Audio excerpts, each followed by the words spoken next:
Bismillahirrahmanirrahim. Alhamdulillahi Rabbil Alamin. Wassalatu wassalamu ala al-mab'uth rahmatan lil alamin. Nabiyyina Muhammadin wa ala alihi wa sahbihi ajma'in, amma ba'd. Ahibai fillah, jemaah yang dimuliakan oleh Allah Subhanahu wa ta'ala.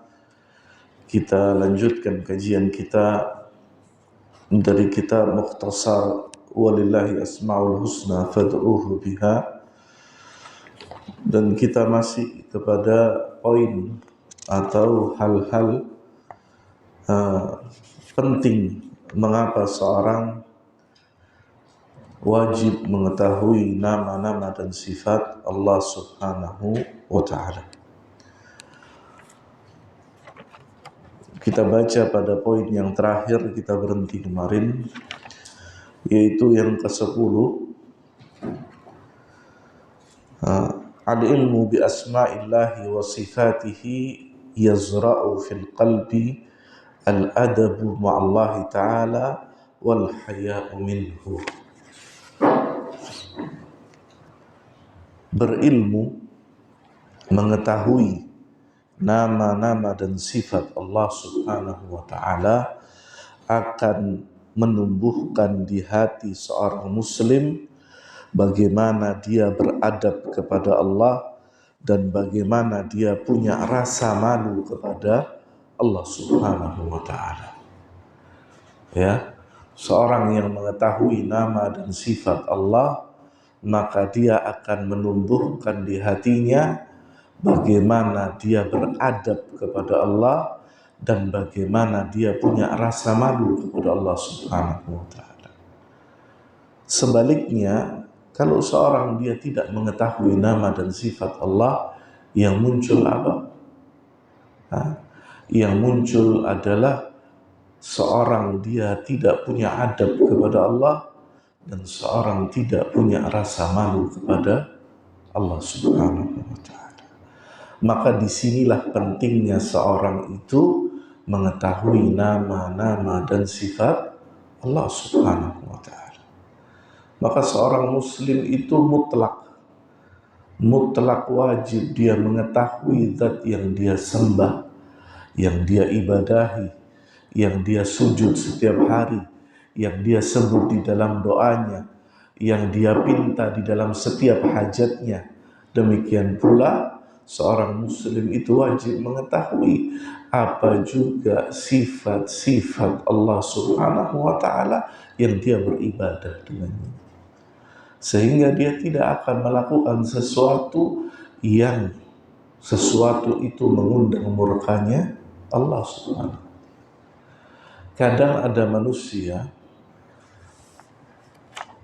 dia berdoa, beribadah dengan nama-nama dan sifat Allah, tapi di waktu yang bersamaan dia mengingkari apa yang dia sebutkan. Dengan perilakunya dia mengingkari yang dia lakukan. Contoh, Allah Subhanahu wa ta'ala di antara nama dan sifatnya adalah Al-Alim, Maha mengetahui segala sesuatu. Tidak tersembunyi dari Allah sedikit pun apa yang terjadi di langit dan di bumi. Kalau ada manusia, dia tahu sifat Allah yang namanya Alim, kemudian dia masih melakukan perbuatan yang dilarang oleh Allah, ini satu hal yang ajib. Dia tahu Allah mengetahui, tapi dia masih berbuat maksiat. Dia masih menipu. Dia melakukan sumpah palsu.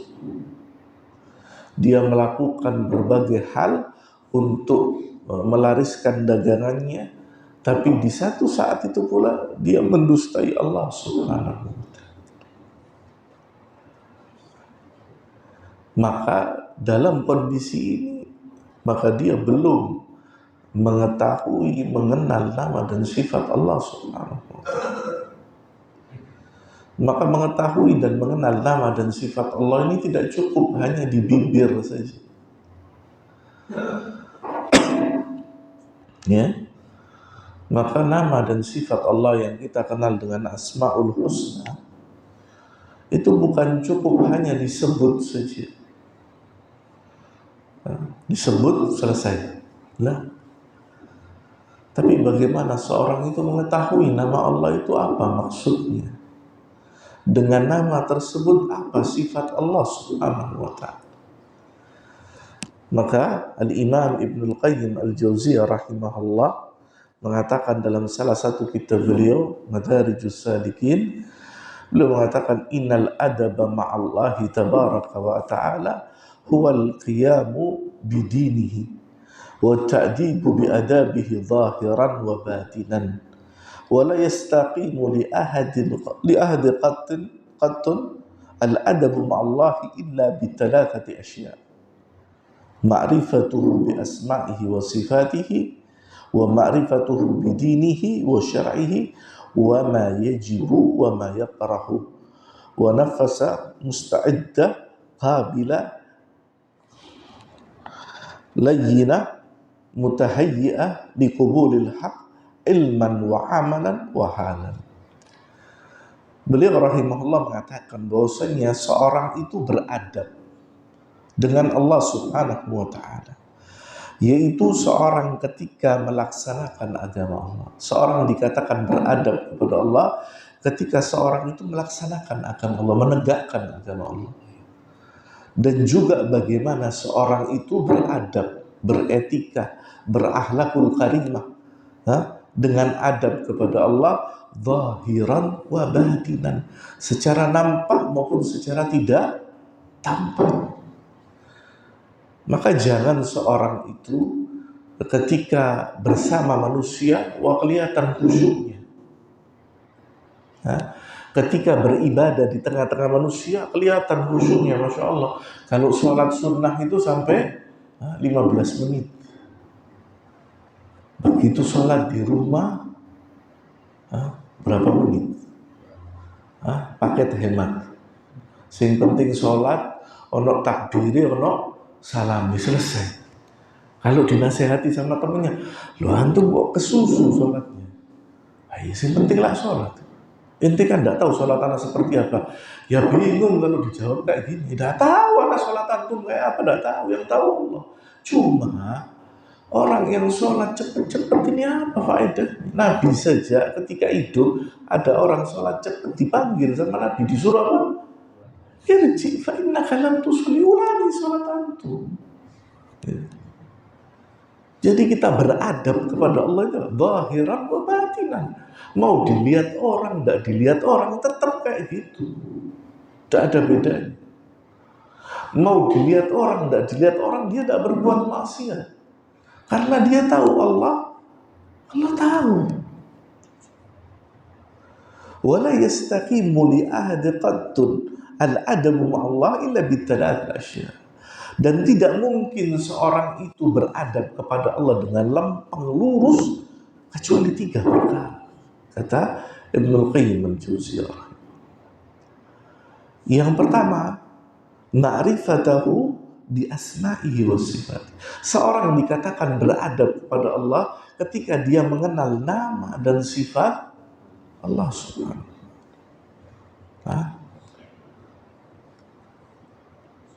Kita dikatakan beradab, beretika, berakhlak kepada Allah kalau tahu nama dan sifat Allah.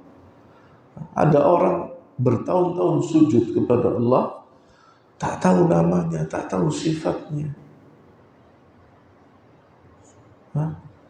Orang saja, kalau kita kenal orang, baru kenal. Sama nama antum Ahmad, lupa. Ya baru kenal wajar. Mau nyapa lagi, lupa, takut, tak nyapa. Gitu. Mau basa-basi, tidak enak. Namanya lupa.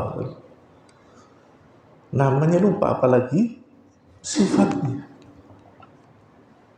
Ini kepada manusia, apalagi pada Allah. Kita minta kepada Allah rizki, Allah memberikan rizkinya kepada kita. Tapi kita lupa, tidak tahu kalau Allah itu punya nama Ar-Razzaq. Gimana kita minta sama Allah rizkinya, sedangkan namanya Ar-Razzaq kita tidak tahu, kita tidak panggil namanya. Dan di antara adab berdoa itu apa? Memanggil nama Allah. Walillahi asma'ul husna fad'uhu biha. Berdoalah dengan nama Allah. Kalau antum kepingin dapat rezeki dari Allah, mengatakan ya Razzaq urzuqni.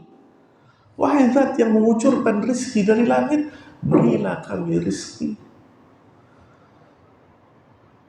Makanya di antara doa yang diajarkan Nabi Sallallahu Alaihi Wasallam kepada kita apa?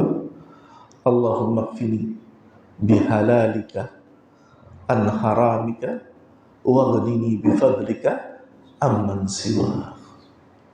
Ya Allah, cukupkanlah bagi kami dari rezekimu yang halal, jauh dari perkara-perkara yang haram, dan kayakanlah kami, puaskanlah kami dengan keutamaanmu daripada selainmu.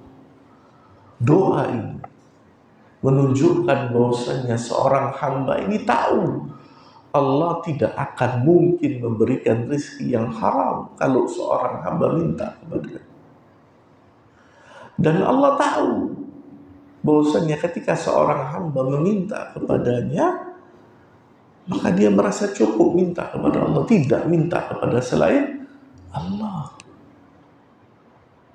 Ya.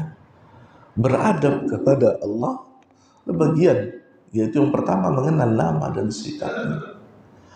Yang kedua, ma'rifatahu bidinihi wa syar'ihi. Beradab kepada Allah juga dengan mengenal agama dan syariatnya. Aturan-aturan yang Allah bikin untuk kita, kita harus tahu. Supaya apa? Kita tidak melanggar. Supaya kita tidak melanggar aturan. Bagaimana seorang mungkin beradab, berakhlak kepada Allah, sedangkan di waktu yang bersamaan dia melanggar aturannya Allah. Apalagi kita hidup di zaman serba modern seperti ini. Antum pikir pelanggaran seperti zaman dulu itu tidak ada? Lebih modern zaman sekarang. Antum mungkin sering lihat di HP atau di apa. Anda kesulitan, Anda tidak dapat kerjaan, Anda tidak nemu jodoh. Apa yang dia katakan di akhirnya itu? Hubungi nomor ini. Nomor apa ini? Antum kesulitan, nelpon orang, perkara yang bodoh. Antum bingung, kesulitan, tidak dapat kerjaan, rezeki seret, tidak dapat jodoh. Kemana gitu? Minta sama Allah Subhanahu wa ta'ala. Karena yang menyebabkan yang terjadi itu semua, ketentuan itu Allah yang atur. Lah kok antum dikasih nomor telepon?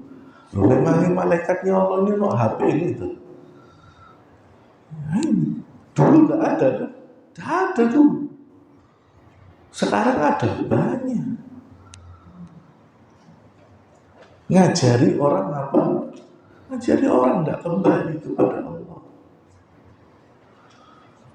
Ada lagi yang ngomong saat tahunan sujud, tahunan minta sama, tidak dikasih-kasih. Allahu Akbar. Ada seorang, ada kisah-kisahnya disebutkan di dalam satu kitabnya. Ada seorang pengemis, dia mengeluh sama seorang ulama. Dia bilang, saya ini miskin terus, berdoa bertahun-tahun miskin. Kemudian kata alim tadi, bagaimana kalau tanganmu tak tukar dengan 20.000 dinar? Ya tak mau. Tangan kok diurut sama uang, tidak mau. Ya khair, kakinya yang tidak tukar dengan 10.000 dinar. Nah, Khalas, mata ini kita tukar dengan 10.000 dinar. Disebutkan satu. Ini tidak. Yang Anda sebutkan itu nikmat Allah kepada antum dan antum sempurna, tidak ada cacat sedikit pun. Antum masih mengatakan miskin. Hah? Miskin. Hah? Dengan semuanya ini Allah Subhanahu wa taala sempurnakan kita. Masih kita mengatakan miskin, mengeluh. Hah?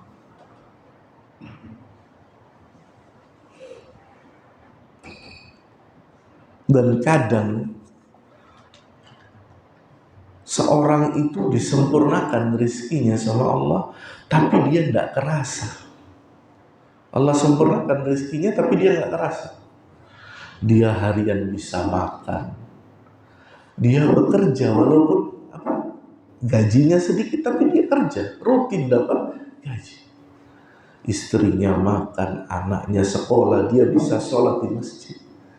Masih mengeluh sama Allah, kok gaji saya tidak naik-naik. Karena apa ini terjadi? Karena yang dia lihat yang di atas. Tonggone sugi. Saulan pisan tuku motor. Stres. Tak perlu. Orang kalau melihat nikmat yang Allah berikan pada dirinya, selesai. Karena apa?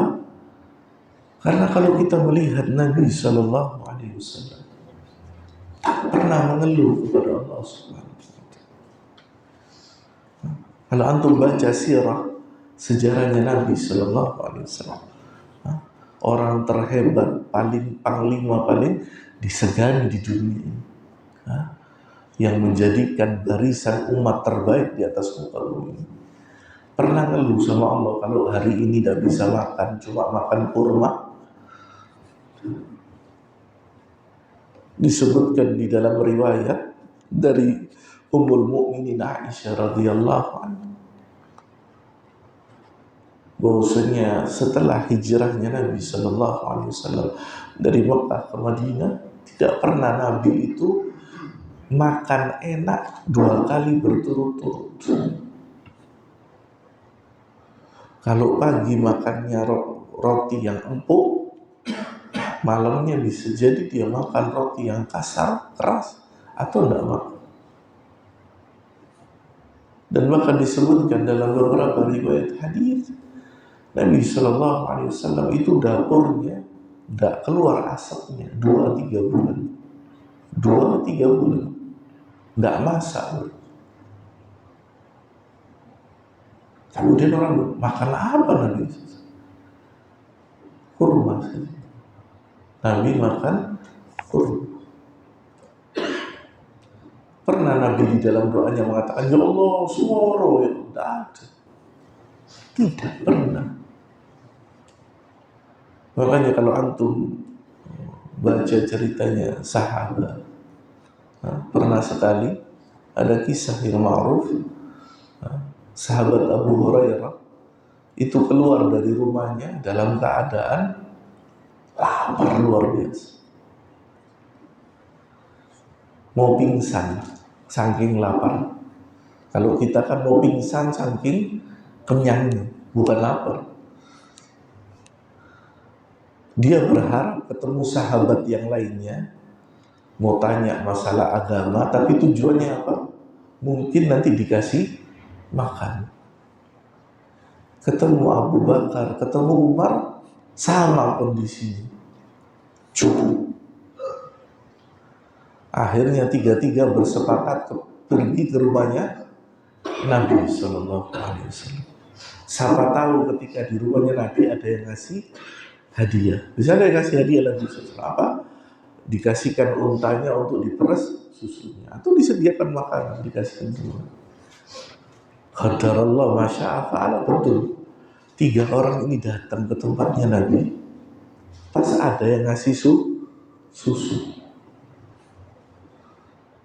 Di dalam benaknya Abu Hurairah kenyang. Tapi apa yang disuruh Nabi?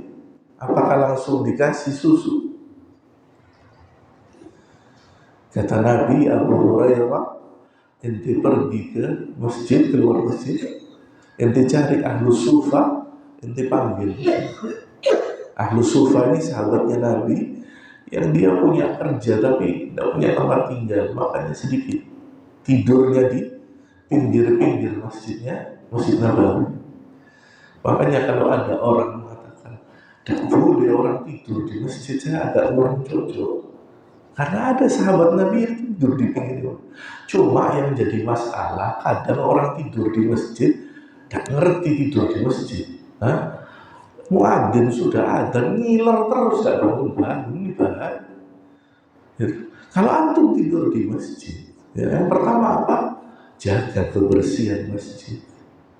Yang kedua, waktunya sholat antum yang pertama kali sholat. Abu Hurairah disuruh manggil ahlu sufi.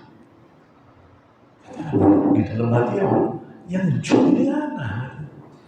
Lah kok Nabi nyuruh manggil orang lain? Dituang itu susu, dikenyangkan ahlu sufa sampai kenyang. Abu Hurairah nunggu, tak mari-mari. Sampai, dan Nabi tidak tahu Nabi.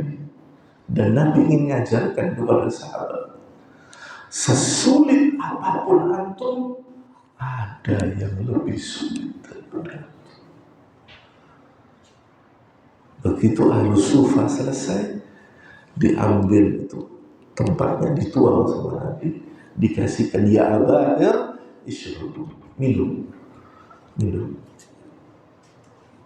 Habis satu tempat, dituang lagi sama Nabi, ya abair, isyrubu, minum. Sampai ketiga kata Abu Hurairah, ya, kenyang.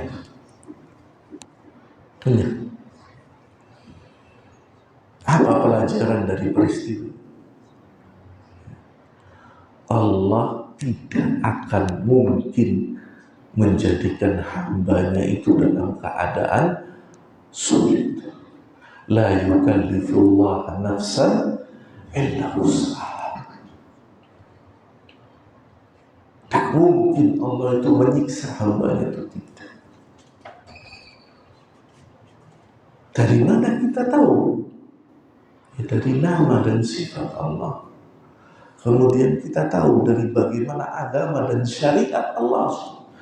Makanya seorang muslim kalau lihat tetangganya, saudaranya dalam keadaan sulit, tak pakai nunggu tetangganya datang ke antum, kita datang kepada mereka, kasih apa yang mereka butuhkan.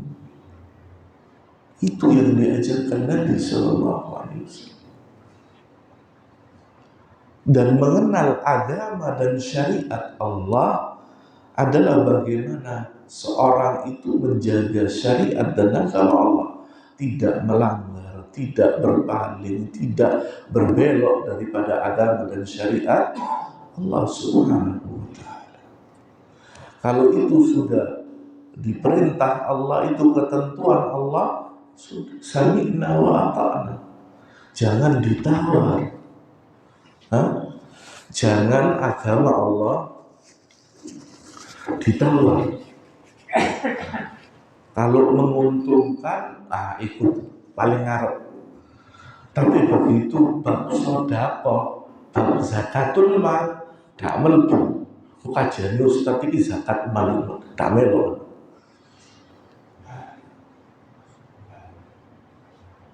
Ya. Apa yang sudah diperintahkan oleh Allah, sami'na wa ata'na. Makanya tidak ada syariat Allah itu yang menyebabkan seorang muslim menderita. Tidak mungkin. Tidak ada syariat Allah kalau dikerjakan orang ini bakal menderita. Tidak. Justru kalau dia melanggar perintah Allah, dia yang menderita. Tapi memahamkan ini, meyakini ini butuh iman, butuh keyakinan yang utuh.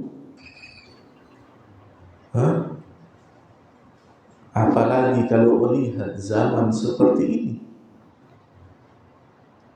pikirannya rusak.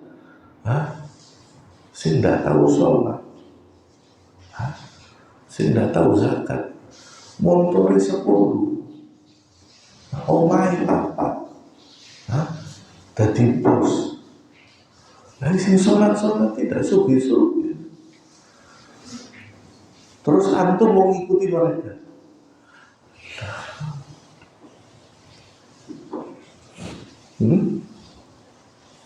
Kadang orang itu berpikirnya salah.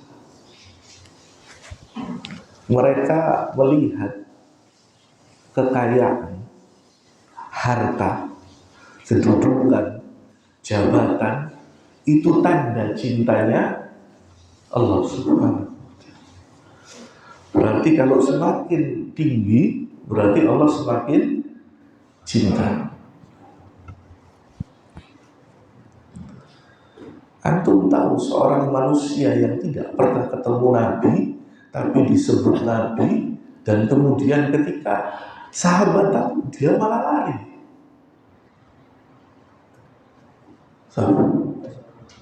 Uwais al-Qarni tak pernah ketemu Nabi, tapi Nabi nyebut. Dia ngomong sama Umar, cari Uwais al-Qarni, minta dia berdoa untukmu kepada Allah. Begitu sahabat Umar bin Khattab ketemu Uwais al-Qarni, dikasih jabatan, nggak mau, pulang lagi. Tahun berikutnya Umar nyari gubernur di tempat Uwais al-Qarni ini, suruh ketemu, hilang lagi Uwais al-Qarni. Nggak mau diketahui manusia.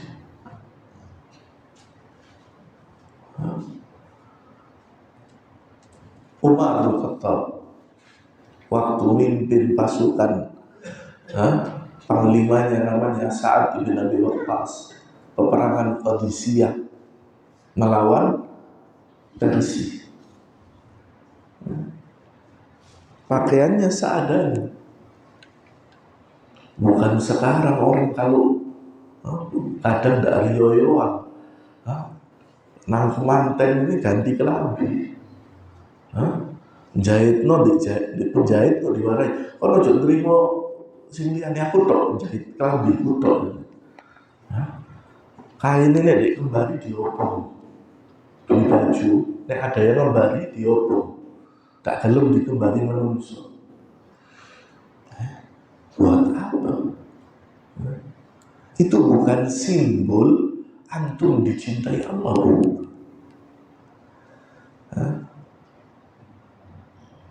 Nabi SAW mengatakan dalam hadis, man yuridillahu bihi khairan yufaqihu fiddin. Siapa manusia yang cinta dan Allah inginkan kebaikan bagi orang ini, Allah jadikan orang ini faham agamanya. Terus apa? Dia kerjakan apa yang dia paham. Kalau Anda masih bisa sholat di masjid, setiap adzan Anda bisa sholat, dan Anda selalu ingat Allah, kemudian Anda melaksanakan perintah Allah, itu bukti Allah masih mencintai antum. Tapi kalau antum ketika dengar adzan tidak ada perasaan apa-apa, kepingin ke masjid enggak, terus ketika ada syariat Allah, nanti saja. Hati-hati. Hati ini berarti mulai keras. Hati-hati. Wa ma yajibu wa ma yakrahu. Demikian pula apa yang dicintai Allah dan apa yang dibenci Allah itu seorang mesti tahu. Kita sejak di rumah tahu apa yang anak-anak kita suka, apa yang anak-anak kita tidak suka tahu. Tapi kadang-kadang kita nggak tahu apa yang Allah suka, apa yang Allah benci.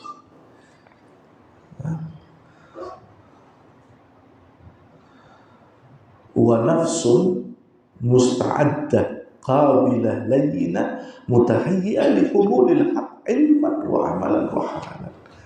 Dan dia menjadikan hatinya itu senantiasa menerima lembut kepada kebenaran. Ilman wa amalan wa halalan. Secara pengetahuan ilmu, secara amal, artinya dia tahu kebenaran dan dia laksanakan, wahalan, dan dia dalam kondisi mematuhi perintah Allah Subhanahu wa ta'ala. 3 perkara ini yang dikatakan Ibnul Qayyim, ente sudah beradab sama Allah Subhanahu wa ta'ala.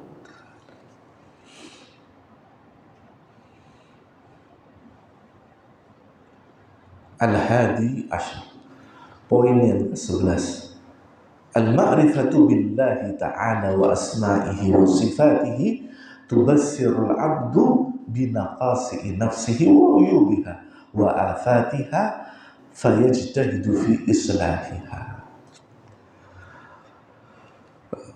Seorang muslim dengan dia mengetahui nama dan sifat Allah, maka dia mengetahui betapa manusia itu dalam keadaan kurang, tidak sempurna, dan dia mengetahui aib-aib yang ada pada dirinya, dan juga dia mengetahui kejelekan manusia tidak sempurna. Maka ketika seorang manusia mengetahui kelemahannya, kekurangannya, mungkin kejelekannya, maka dia berupaya untuk memperbaiki. Kalau seorang tidak merasa dirinya kurang, ini bahaya. Yang ada apa? Dia nyacat orang. Karena dia melihat dirinya tidak cacat, tidak kurang. Makanya dikatakan bahwasanya tidak boleh seorang itu sibuk dengan kekurangan orang. Sibuk dikatakan fulan seperti ini, fulan seperti ini, fulan seperti ini. Tapi dia nggak melihat dirinya ini. Bagaimana dirinya ini? Makanya jangan kita sibuk dengan bagaimana orang berbuat sesuatu, tapi sibuk lihat diri kita.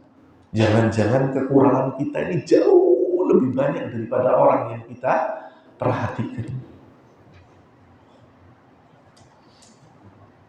Karena kalau mencari kesalahan itu orang paling gak mau. Tapi begitu nyebutkan kesalahan seseorang, Allahu Akbar, 3 jam gak mandek-mandek. Dulu pembahasan masalah ini itu adanya di wanita, ibu-ibu. Kalau sudah ada 3 ibu-ibu ngumpul, apa yang terjadi? Pindah radio BBC London itu pindah itu.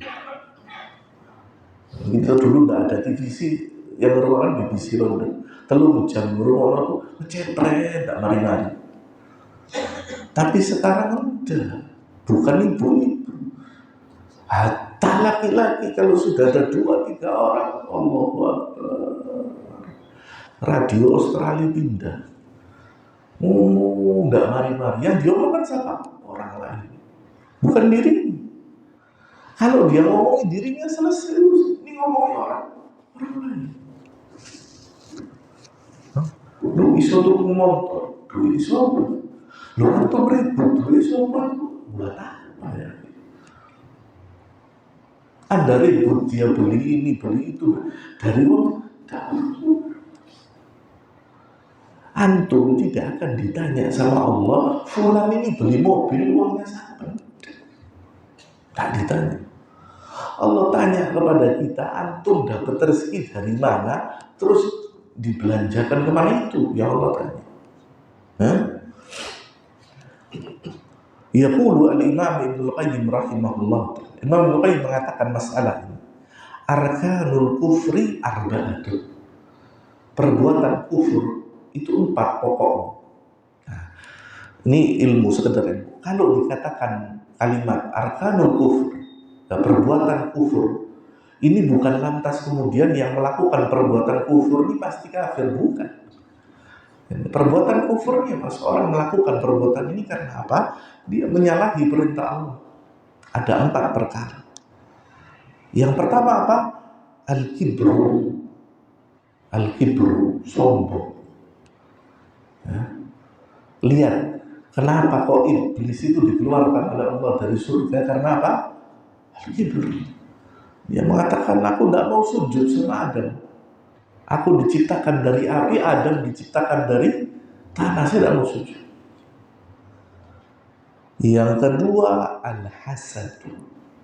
Hasad, iri, dengki.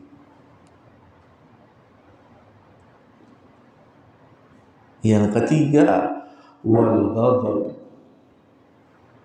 marah, ngamuan. Yang keempat, wasyahwatu, yaitu mengikuti syahwatnya atau hawa nafsu. Wa man sya'a hadhil arba'ah min jahlihi bi rabbihi wa jahlihi bi nafsihi.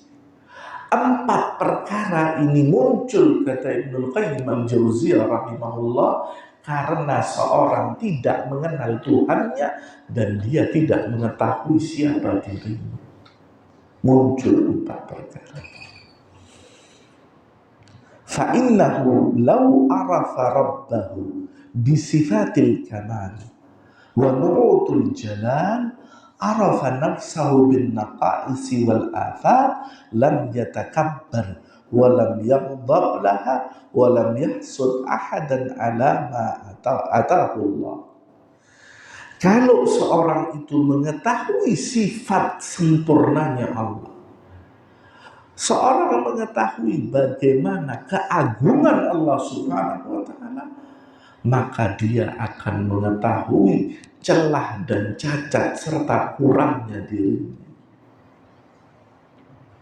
Maka dia tidak akan mungkin sombong.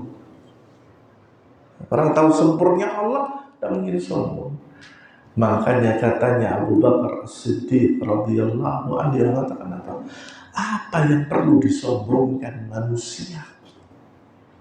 Sedangkan mereka itu diciptakan dari 2 saluran kencing. Abu Bakar As-Siddiq, Allah sudah pastikan Abu Bakar As-Siddiq ini tempatnya surga, masih ngomong seperti itu. Lah kok ada manusia gara-gara sepatunya yang kelemis, pakaiannya yang beli sendiri, dikasih merek sendiri, dijahit sendiri, melaku klotak, dalam, ada manusia. Allah, siapa yang tinggi, siapa? Apa ente lebih hebat dari Umar bin Khattab? Enggak juga. Apakah ente ini lebih pintar dari siapa yang pintar? Ya enggak juga. Kadang juga yang ngeri pertanyaan ketiga, apakah Anda lebih kaya dari fulan? Enggak juga, enggak kaya juga gitu. Lah terus yang antum mau sombongkan di depan manusia ini apa? Apa yang mau kita sombongkan?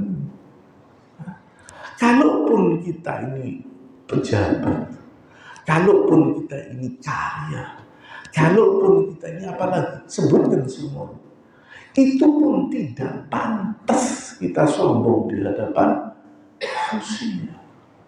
Tidak pantas. Tidak pantas.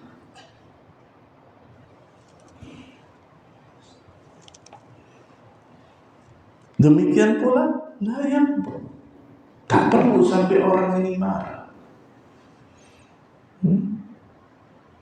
Apalagi kalau antum siang-siang pulang dari toko mau regut, baru nempel di bantal si ngebel.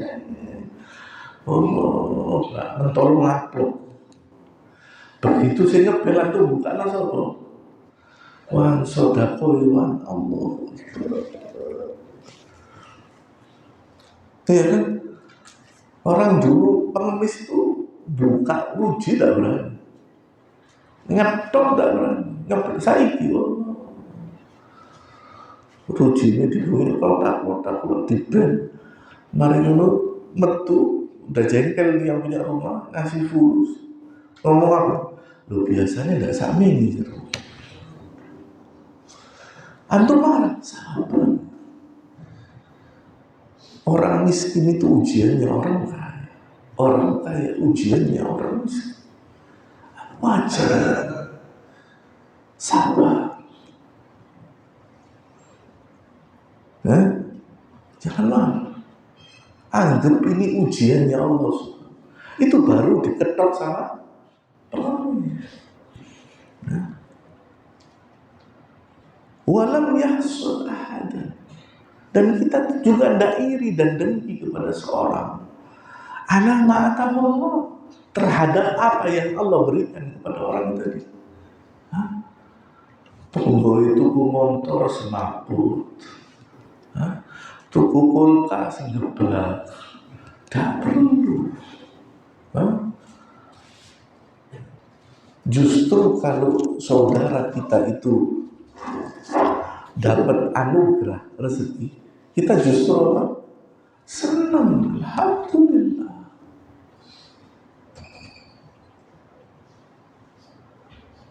Tidak perlu iri wala dengki. Kalau kita iri sama dengki itu sama seperti kita apa? Kita tidak setuju dengan Allah membagi rezeki seperti ini, tidak setuju. Loh, pertanyaannya satu, loh Allah itu minta turundingan waktu bagi rezekinya? Tidak.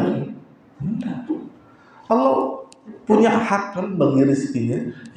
Ya sudah, tidak usah stres. Bersyukur terhadap apa yang Allah berikan kepada kita, rezekinya seperti ini, rezekinya orang lain seperti ini. Bersyukur. Makanya kan kalau saya ngomong masalah rezeki ini, saya pasti ngomong, kalau ada orang dia kepingin jadi orang kaya, dia mesti baca hadisnya Nabi, bahwasanya orang yang masuk surga pertama itu orang miskin. Orang sugih ngenteni orang yang sugih, sing miskin menurut. Loh, hadis itu jelas, soal hadis.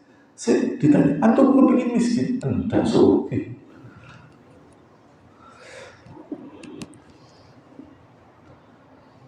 Sudah gitu ada yang tanya, dosa ada orang sugih yang masuknya cepat. Waduh. Kenapa kok mereka lebih cepat daripada orang-orang kaya? Karena pertanggungjawabannya lebih sedikit. Allah titipkan rezeki kepada mereka tidak sebanyak orang kaya. Sudah tahu masalah kayak gitu, pertanyaan di padang mahsyar bagi orang yang dititipkan rezeki itu dua. Dari mana dapatnya? Kemana engkau habiskan?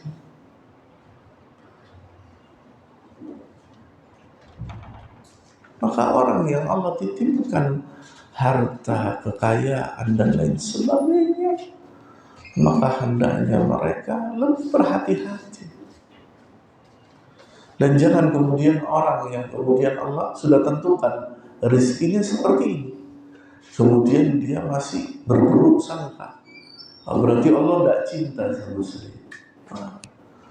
Antum salah. Justru orang yang Allah berikan ujian, itu buktinya Allah itu cinta sama dia.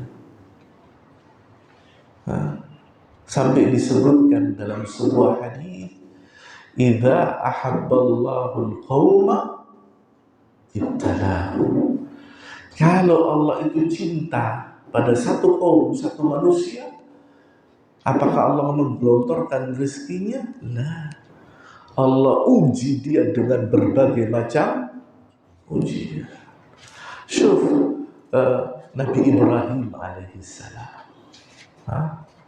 diuji sama Allah berada di tengah-tengah penyembah berhala.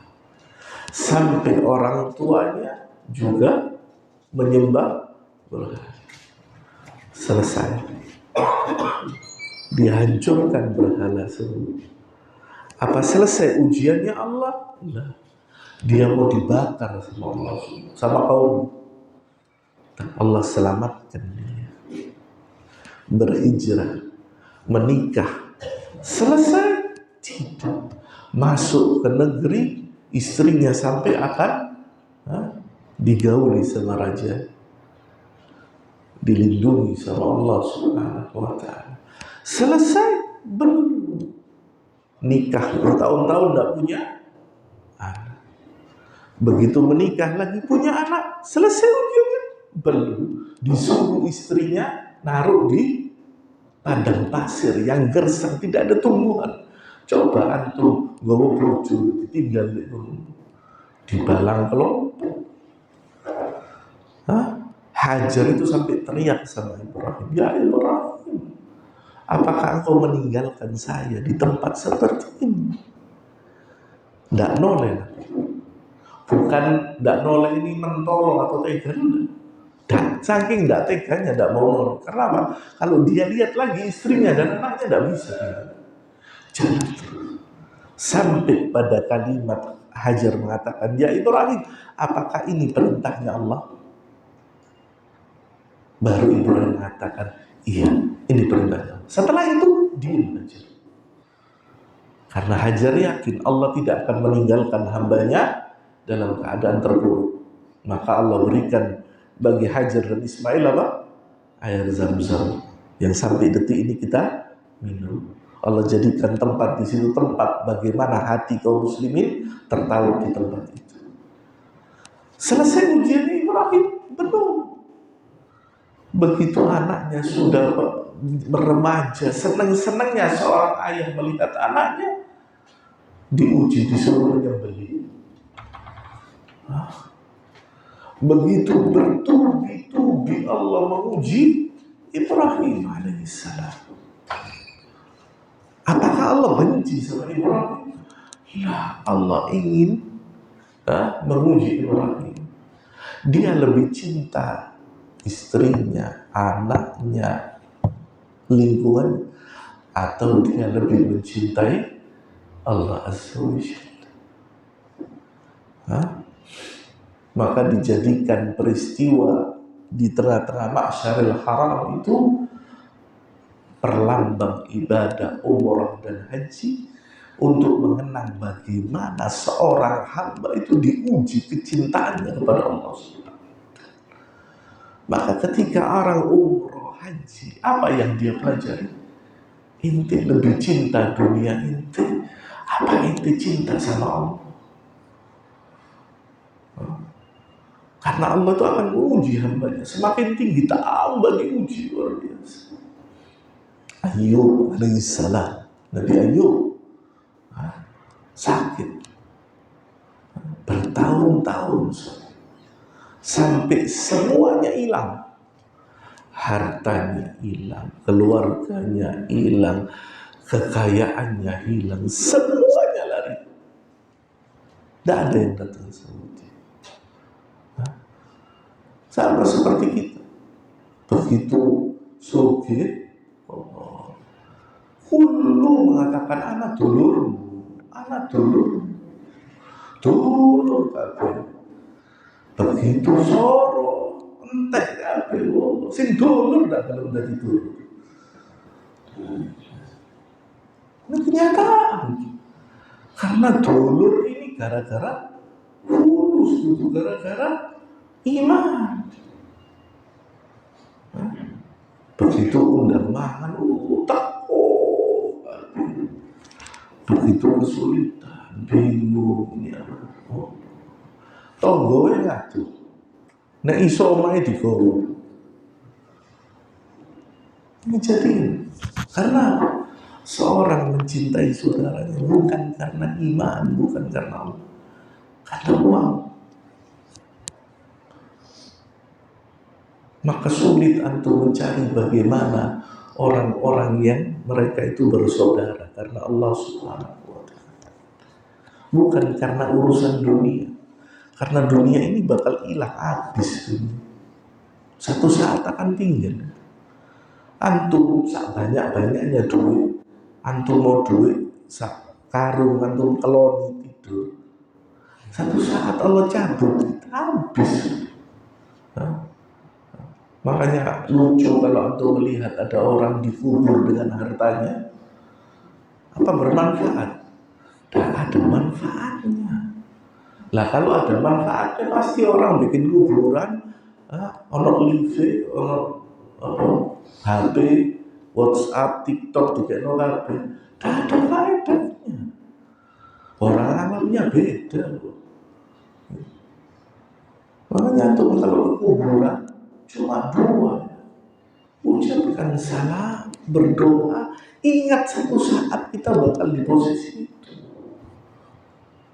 Kita bakal di posisi yang kita berdoa untuk mereka.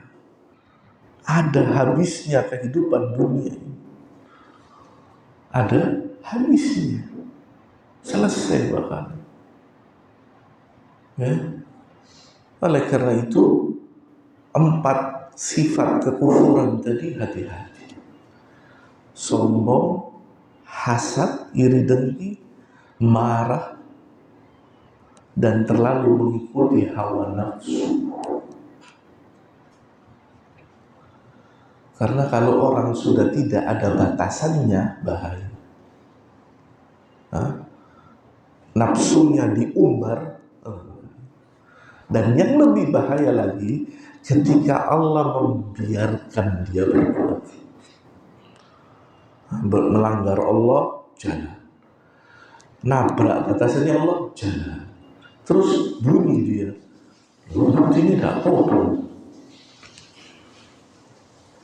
Ketika antum berbuat maksiat dan Allah membiarkan antum, itu bukan sesuatu yang menggembirakan, itu kengerian.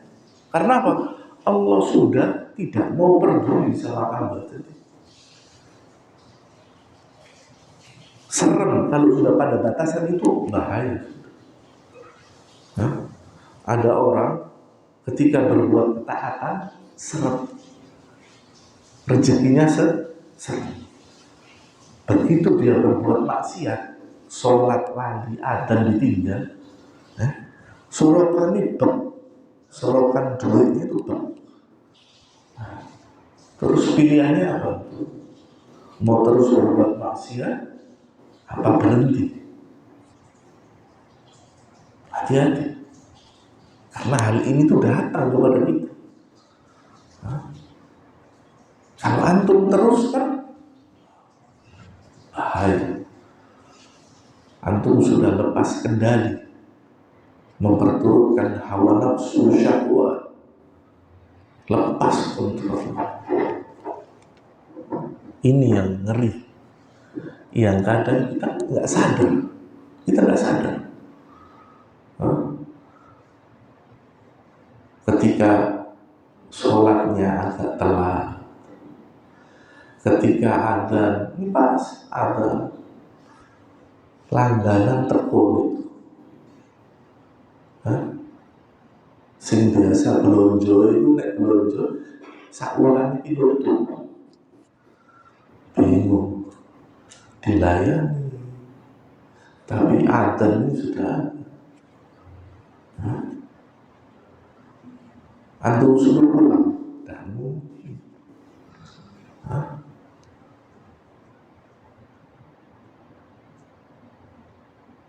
Maka dalam kondisi seperti ini, satu, yakinlah bahwasanya rizki itu bukan di tangan manusia. Jangan mikirkan orang itu setiap bulan bawa 100 juta, dia datang bawa 100 juta. Yang ngasih 100 juta ke antum bukan orang itu, Allah. Kadang ada orang datang ke kita nggak tahu, nggak kenal wala apa. Dia bawa rezekinya Allah. Mungkin yang ini sama yang tadi ini sedikit, tapi yang sedikit ini bisa mencukupi kebutuhan kita dan halal kita dalam kondisi tenang, tidak gelisah sedikit pun. Maka itu yang dicari. Berapa banyak manusia dalam keadaan berlebih, berapa banyak manusia dalam keadaan di atas jabatannya luar biasa. Berapa banyak manusia ketika itu manusia datang kepadanya, tapi hidupnya tidak tenang sama sekali. Maka Nabi mengajarkan kepada kita bahwasanya kehidupan itu bukan yang berlebih, bukan yang banyak, bukan yang segalanya serba ada. Tapi kehidupan itu bagaimana kita bisa hidup tenang, melaksanakan perintah Allah sampai akhir hayat kita dalam keadaan tenang. Beriman kepada Allah, bisa melaksanakan ibadah kepada Allah, dan melakukan muamalah di dunia ini dalam keadaan sebagaimana yang diinginkan Allah. Itu senikmat-nikmat hidup. Nah, mungkin ini yang bisa saya sampaikan di hari ini. Semoga Allah Subhanahu wa ta'ala menjadikan kita hamba-hambanya yang mengenal nama dan sifat Allah, menjadikan hamba-hamba yang tenang dalam kehidupan ini, tenang dalam keadaan beribadah, tenang dalam keadaan melaksanakan perintah, meninggalkan maksiat kepada Allah, dan berupaya menjadi manusia yang lebih baik. Siapapun kita, tidak ada jaminan surga. Kita siapapun tidak ada jaminan surga. Yang bisa menyampaikan kita kepada surganya Allah cuma amalan dan apa yang ada dalam hati kita dalam kondisi iman. Itu saja yang akan menjadi jaminan kita di hadapan Allah untuk masuk ke surganya Allah Subhanahu wa ta'ala. Kita tutup dengan doa kafaratul majelis. Subhanakallah wa bihamdika asyhadu an la ilaha illa anta astaghfiruka wa atubu ilaik. Wassalamualaikum warahmatullahi wabarakatuh.